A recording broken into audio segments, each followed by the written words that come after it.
Hello friends, आजच्या व्हिडिओमध्ये class 9th maths part 2 याची युनिट टेस्ट नंबर 1 याचा एक सॅम्पल क्वेश्चन पेपर आजच्या व्हिडिओमध्ये आपण सोडून घेऊया. तर पहिला प्रश्न question number 1A, select the correct alternative from the answers of the questions given below. म्हणजे याच्यामध्ये बेसिकली हे MCQ आहेत, मल्टिपल चॉईस क्वेश्चन्स, म्हणजे प्रश्न आणि त्याचे 4 पर्याय आपल्याला दिलेले असतात. तर त्यामधला योग्य पर्याय आपल्याला निवडायचा असतो. First question is find distance PQ if the coordinates of point P and Q are 7 and -5. म्हणजे P चा कोऑर्डिनेट 7 आहे आणि Q चा कोऑर्डिनेट -5 आहे. तर यामधला या कोऑर्डिनेट्स वरून आपल्याला डिस्टन्स PQ काढायचा आहे. मग डिस्टन्स PQ पहिल्यांदा आपण उत्तर काढूया आणि नंतर मग तो ऑप्शन कुठे आहे ते चेक करू. कुठल्याही दोन पॉइंट्स मधले डिस्टन्स काढताना we have to subtract the smaller coordinate from the larger one. मग ह्या दोन पैकी स्मॉलर कोऑर्डिनेट -5 आहे, larger 7, because 7 is positive, so it is obviously greater than -5. म्हणजे 7 मधून -5 सबट्रॅक्ट करायचा आहे, त्यामुळे -5 ब्रॅकेटमध्ये घेऊया, कारण दोन निगेटिव्ह साइन्स येते. So 7 - would be +5. So 7 + 5 that's 12. So distance PQ is 12. हा ऑप्शन दिला आपल्याला बी मध्ये. So answer of this question is option B. तर हे पहिल्या प्रश्नाचं उत्तर झालं. आता पुढचा प्रश्न असा आहे, in triangle NTS angle N 67 degree, angle S 42 degree, what is angle T? आता ह्या ट्रायंगल मध्ये ट्रायंगलचे दोन अँगल्स आपल्याला दिलेले आहेत. So if we consider this triangle that is in triangle NTS, if we do the addition of all the angles that is angle N plus angle T plus angle S, that would be equal to 180 degree. कारण ट्रायंगलच्या सगळ्या अँगलची सम 180 degree असते, ही property आहे. मग आता या तीन पैकी दोन अँगल्स आपल्याला दिलेत. अँगल N दिलाय 67, substitute here 67 degree, plus angle T माहिती नाही आपल्याला, तो काढायचा आहे. So angle T as it is, plus angle S is given again 42 degree. तर इथे लिहूया 42 डिग्री इज इक्वल टू 180. आता अँगल टी आहे तसंच, plus 67 plus 42 109 degree, that is equal to 180.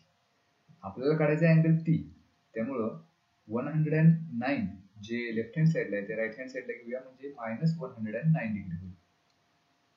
So 180 - 109 degree that is 71 degree. तर हे major असेल angle टीचं, जे दिले आपल्याला ऑप्शन ए मध्ये.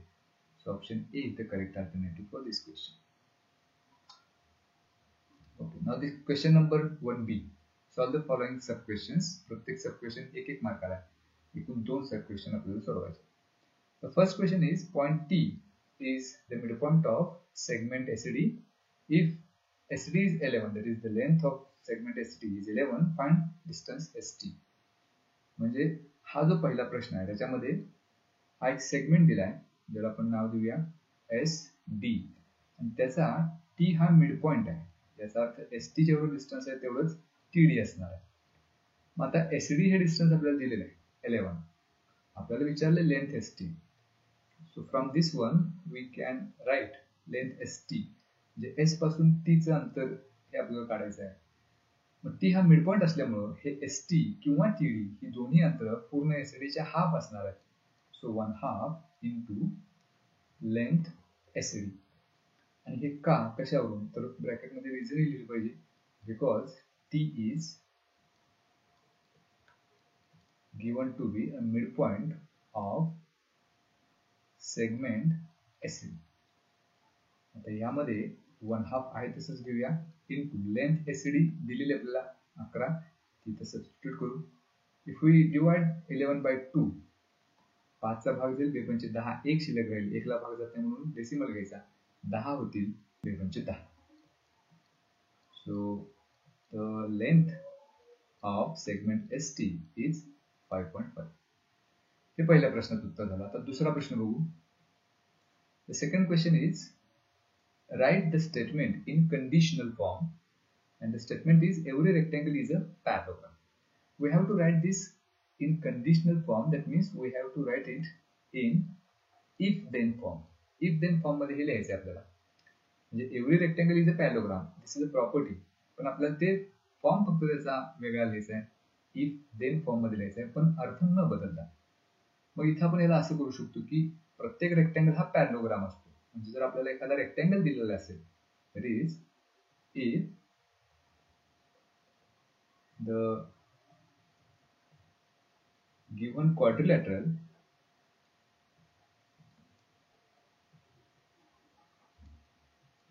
is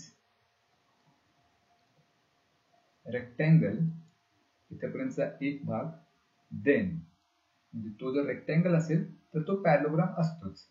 then it is a parallelogram.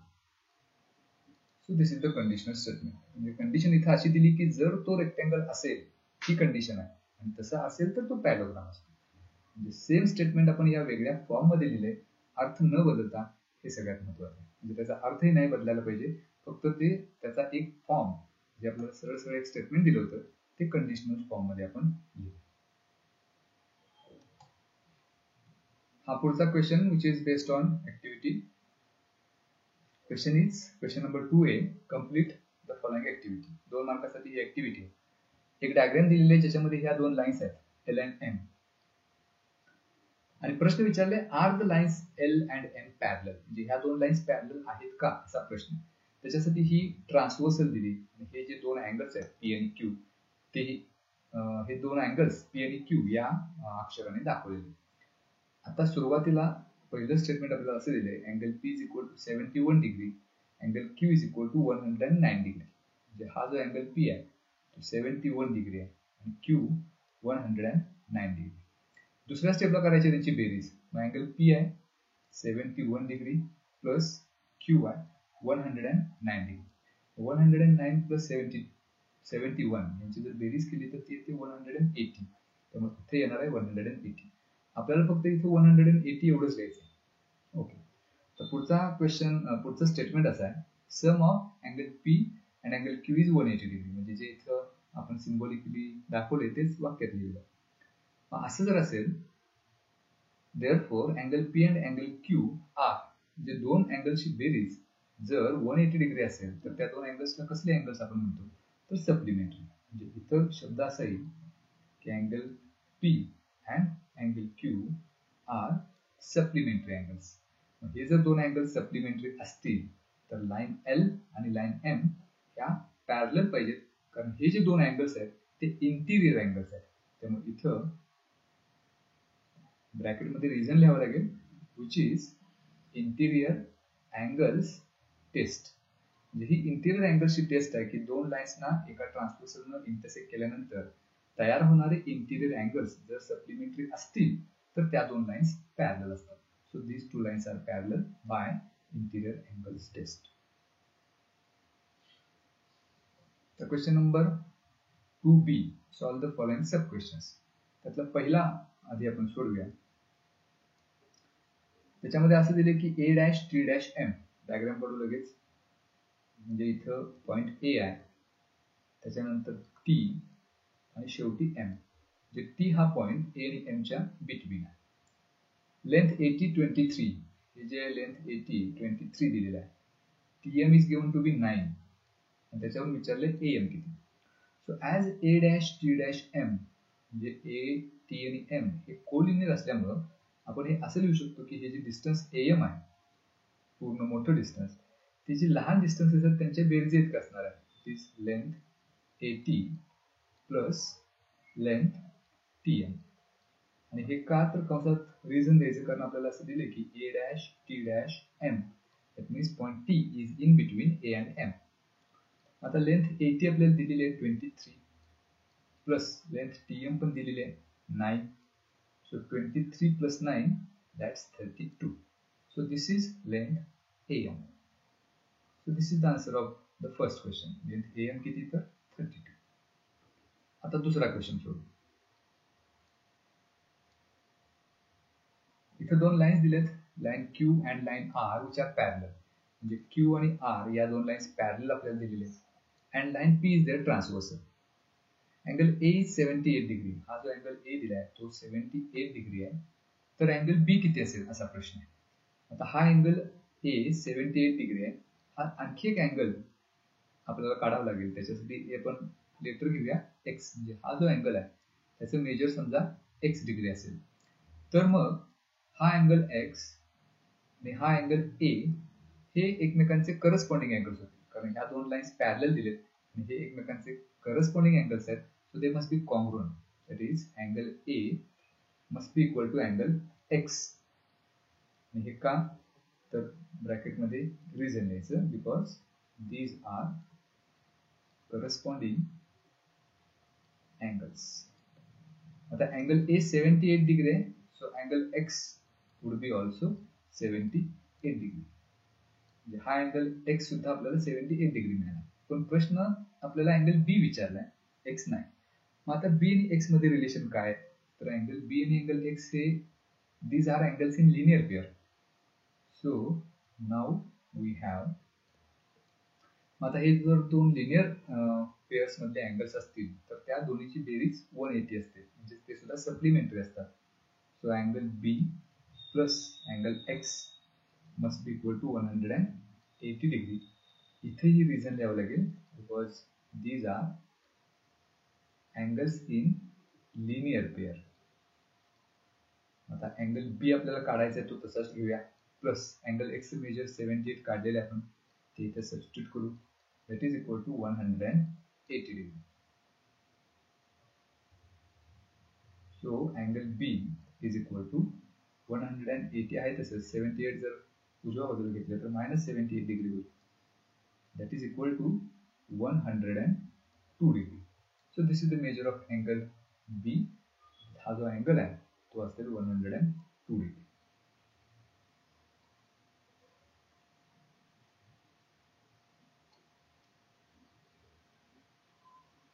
Okay, the next question, write the answer to the following questions with reference to given figure.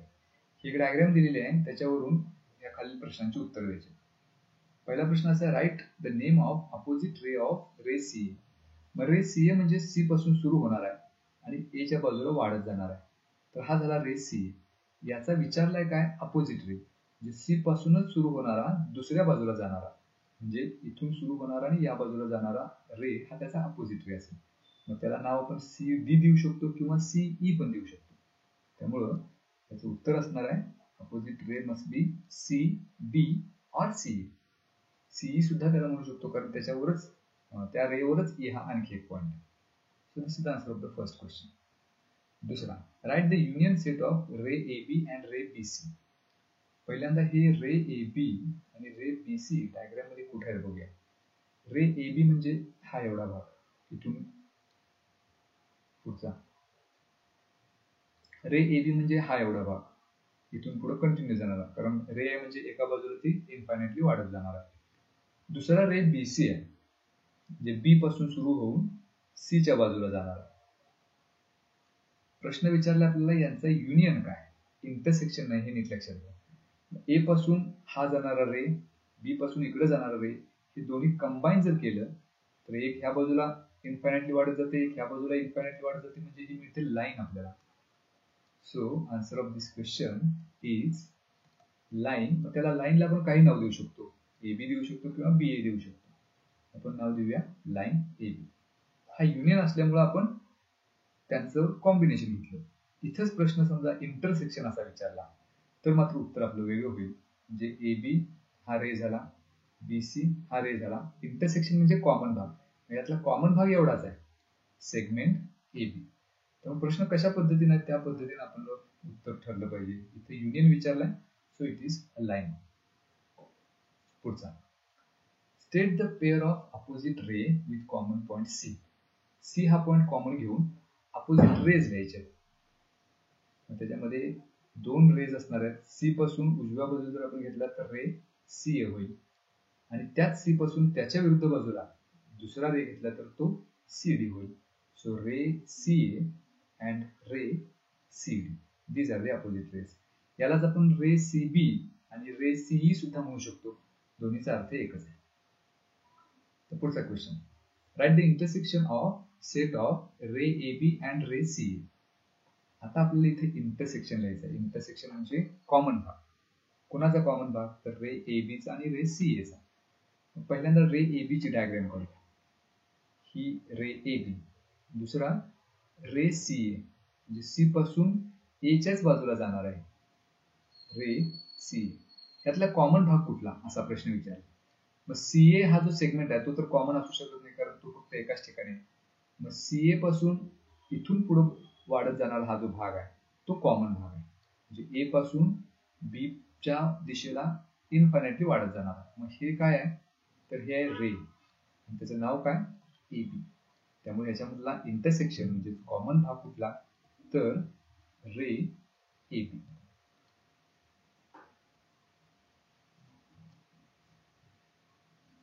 Okay, the next question is, if a pair of alternate angles formed by transversal of two lines is congruent, then the two lines are parallel. हे एक statement दिले. From this statement, draw the figure, write given and to prove. आपल्याला diagram काढायचे आहे, त्यानंतर given लिहायचं आहे, to prove लिहायचं आहे या स्टेटमेंटसाठी. आता काय दिले आपल्याला, if a pair of alternate angles formed by transversal of two lines is congruent. सगळ्यात अगोदर दोन लाईन्स आपल्याला घ्यायचे आहेत. ही झाली आपली पेअर ऑफ टू लाईन्स, त्यांना आपण नावं देऊया एल आणि एन. इथे ट्रान्सव्हर्सल पण पाहिजे, इथे या दोन्हीची ट्रान्सव्हर्सल काढूया, त्याला नाव देऊया एन. आणि अशा पद्धतीनं तयार झालेले जे अल्टरनेट अँगल्स आहेत ते कॉन्ग्रुएंट दिलेत. ह्याच्यामध्ये अल्टरनेट अँगल्स कुठले तर ए आणि बी ही पेअर अल्टरनेट अँगल्सची, तर हे कॉन्ग्रुएंट दिलेले आहेत. आपली डायग्राम तर तयार झाली. आता याच्यावर लिहायचं आपल्याला गिव्हन. गिव्हन काय दिले की ह्या दोन लाईन्स पॅरलल आहेत. Given is line L is parallel to line M. आणखी काय दिले ते लिहायचं की या दोन्ही लाईनची एक ट्रान्सव्हर्सल आहे which is line N, and line N is a transversal. हे एवढं दिलेलं आहे, हे गिव्हन. आता त्याच्या पुढे विचारले टू प्रूव्ह काय असेल. आणखी गिव्हन मध्ये लिहायचं राहिलं आपलं की हे दोन अँगल्स जे तयार होतात अल्टरनेट अँगल्स ते कॉन्ग्रुएंट आहेत. So angle A is equal to angle B, हे दिलेलं आहे.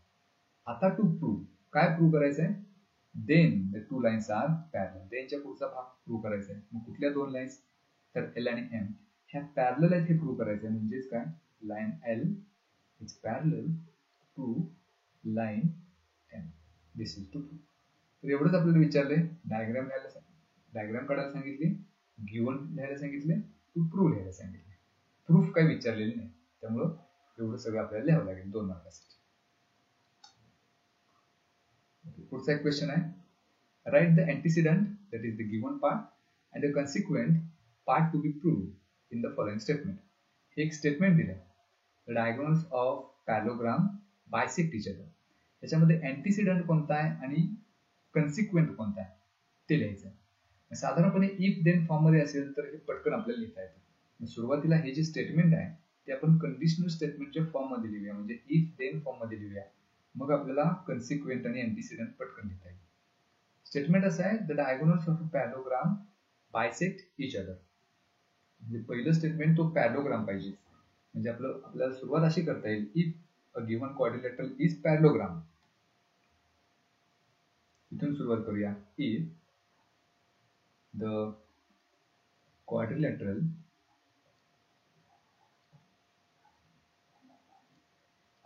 is a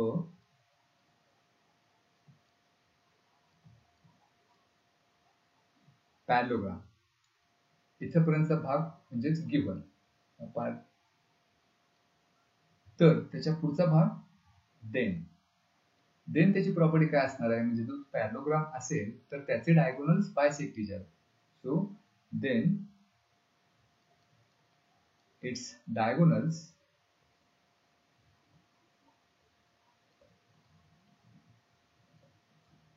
bisect each other.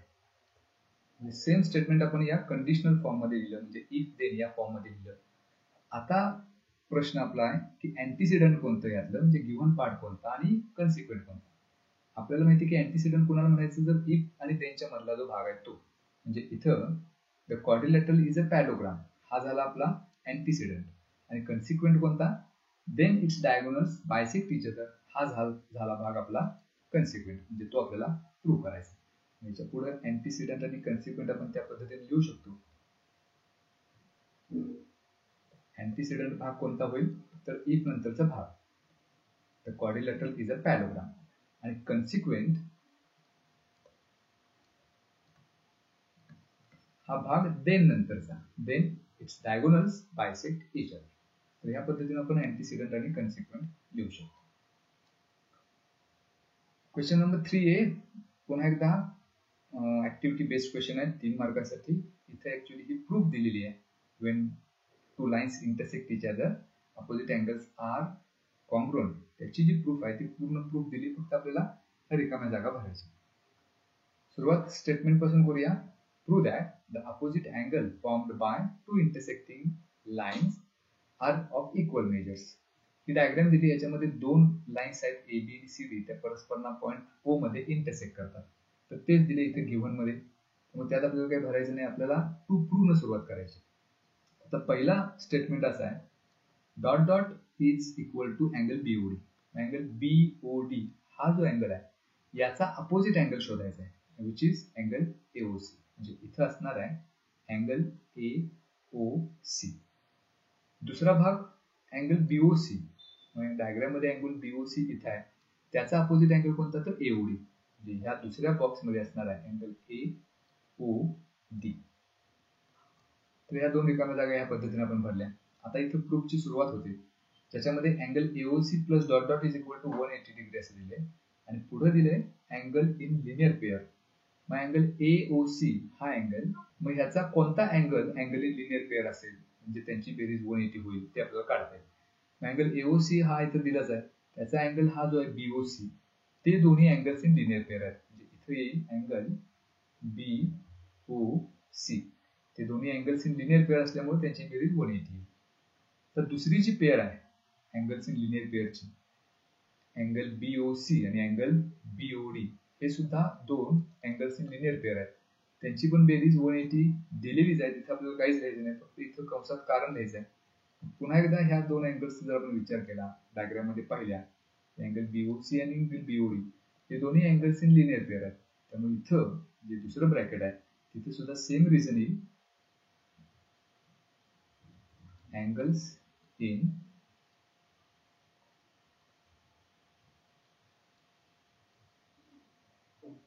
Linear pair. आता ह्या दोन्ही इक्वेशनची जर आपण कंपॅरिझन केली, इक्वेशन 1 आणि 2, तर आपल्याला असं लक्षात येईल की right hand sides are equal. Right hand sides equal असतील तर लेफ्ट हँड साइड्स पण इक्वल पाहिजे। मग इक्वेशन 1 ची लेफ्ट हँड साइड काय, angle AOC plus angle BOC, पैकी अँगल बीओसी तर घेतलाय, तर पहिल्या ब्रॅकेटमध्ये येईल angle AOC is equal to angle BOC plus angle BOD, जी इक्वेशन 2 ची लेफ्ट हँड साइड आहे, मग ते इथे दिलेलंच आहे। आता ह्या दोन्ही बाजूला जर आपण पाहिलं, अँगल बीओसी कॉमन आहे, एकमेकाला निघून जाईल, मग शिल्लक काय राहील, आता इथं अँगल एओसी इथं दिलेलंच आहे लेफ्ट हँड साइडला, राईट हँड साइडला शिल्लक राहील अँगल बीओडी। हेच आपल्याला प्रूव्ह करायचं होतं पहिल्या भागामध्ये, angle AOC is equal to angle BOD, and similarly we can prove the second part, angle BOC is equal to angle AOD. तर ह्या अशा पद्धतीने ह्या रिकाम्या जागा, एकूण रिकाम्या जागा 6 आहेत, मार्क याला 3 आहेत, याचा अर्थ प्रत्येक सब क्वेश्चनला किंवा प्रत्येक ह्या बॉक्सला अर्धा अर्धा मार्क, या पद्धतीने ते मार्किंग डिस्ट्रीब्युशन असतं। So this is again activity based question. पुढचा question, solve the following sub question. एक डायग्राम दिलेली आहे, त्याच्यामध्ये आपल्याला हे जे 3 अँगल्स आहेत त्याचे मेजर काढायचे। पहिला प्रश्न वाचू, in the figure line PQ is parallel to line RS, PQ आणि RS या दोन लाईन्स पॅरलल दिल्यात, and AD is their transversal, AD ही त्यांची ट्रान्सव्हर्सल आहे। त्यानंतर मेजर ऑफ अँगल ABP हा 105 दिला आहे, then find the measure of following angles, हे 3 अँगल्स काढायचे। त्यातला पहिला अँगल बघू आपण, अँगल BCR, डायग्राम मध्ये पहिल्यांदा बघू BCR म्हणजे हा अँगल। आता जो अँगल दिला आहे आणि जो आता हा पहिला अँगल विचारला आहे, त्यांच्यामधलं रिलेशन शोधायचं, म्हणजे अँगल ABP हा जो अँगल आहे आणि BCR जो आपल्याला काढायचा आहे, ते एकमेकांचे करस्पॉन्डिंग अँगल्स आहेत, and it is given that these two lines are parallel. So if these two lines are parallel, their corresponding angles are congruent. म्हणजेच angle ABP must be equal to angle BCR. आणि इथे reason लिहायचे geometry मध्ये प्रत्येक स्टेपला reason असलंच पाहिजे, because these are corresponding angles. आता हा जो अँगल आहे एबीपी तो दिलाय, angle ABP is equal to 105 degree. ABP जर 105 डिग्री असेल तर अँगल बीसीआर जो त्याच्याशी इक्वल आहे तो सुद्धा 105 डिग्रीज असणार. So this is the answer of the first question. हे पहिल्या प्रश्नाचं उत्तर मिळालं. तर दुसरा प्रश्न आहे अँगल पीबीसी. डायग्राम मध्ये पुन्हा एकदा बघूया. पीबीसी हा अँगल विचारलाय. मग आता ह्या दोन अँगल्सची कंपॅरिझन करूया. हे दोन जे अँगल्स आहेत म्हणजे एबीपी आणि PBC, these are angles in linear pair, and we know that angles in linear pair are supplementary. That is angle ABP plus angle PBC म्हणजे या दोन अँगल्सची मेजर हे 180 डिग्री असणार आहे, because these are angles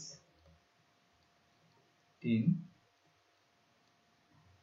linear pair, त्यामुळे ते supplementary असणार आहेत. आता ह्याच्यामध्ये अँगल एबीपी दिलेला आहे 105 डिग्री प्लस अँगल पीबीसी विचारले आपल्याला, त्यामुळे ते तसंच ठेवूया is equal to 180. So angle PBC is equal to 180 degree plus 105 जर उजव्या बाजूला घेतली तर मायनस 105 डिग्री होईल. So 180 minus 105 that is 75 degree. So measure of angle PBC is 75 degree. This is the answer of the second question. आणि आता शेवटचा प्रश्न विचारला आहे measure of angle SCD. SCD हा अँगल विचारला आहे. आता हा अँगल BCR चा अपोजिट अँगल आहे आणि BCR चं माप आपण इथे काढलेलं आहे 105. मग BCR 105 असेल तर त्याचा अपोजिट अँगल सुद्धा 105 असणार आहे. फक्त हे प्रॉपर आपल्याला लिहावं लागेल असं. That is angle BCR is equal to angle SCD. कंसात कारण हे लिहावं लागेल का, because these are opposite angles.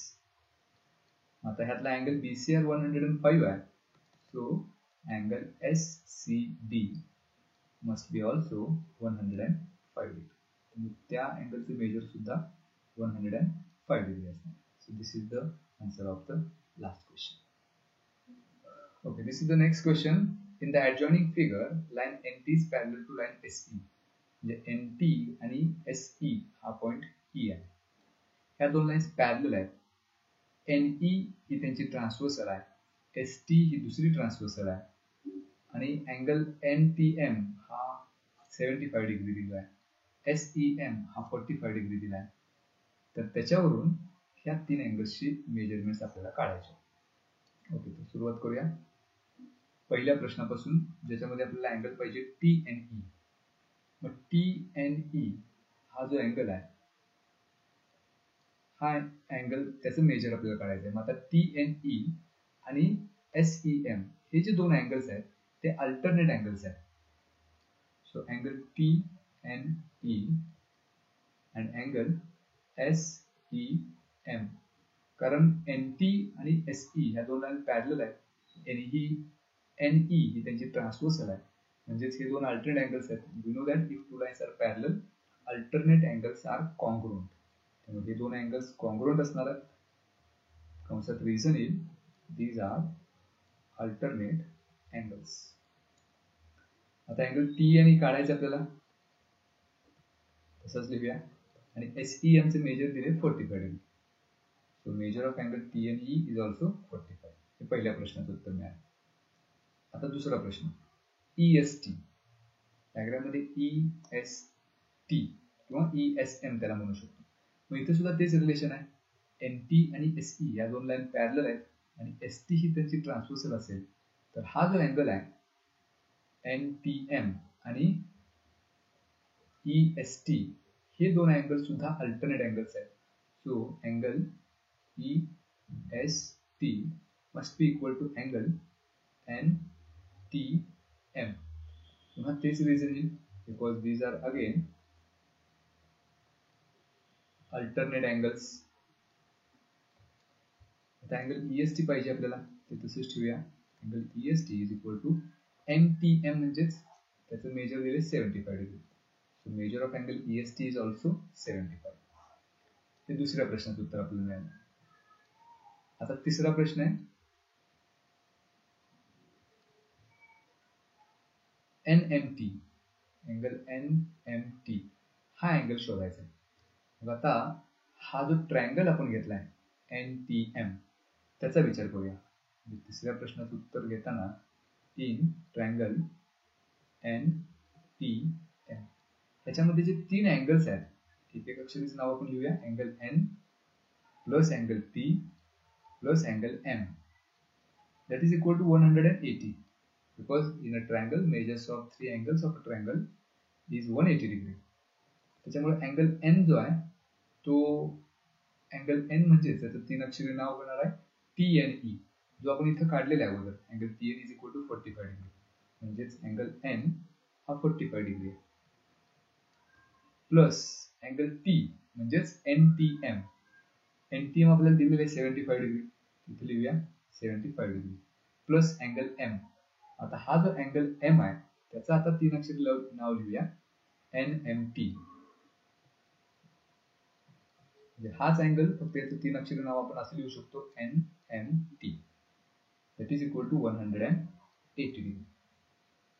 आता 45 plus 75 it is 120 degree plus angle NMT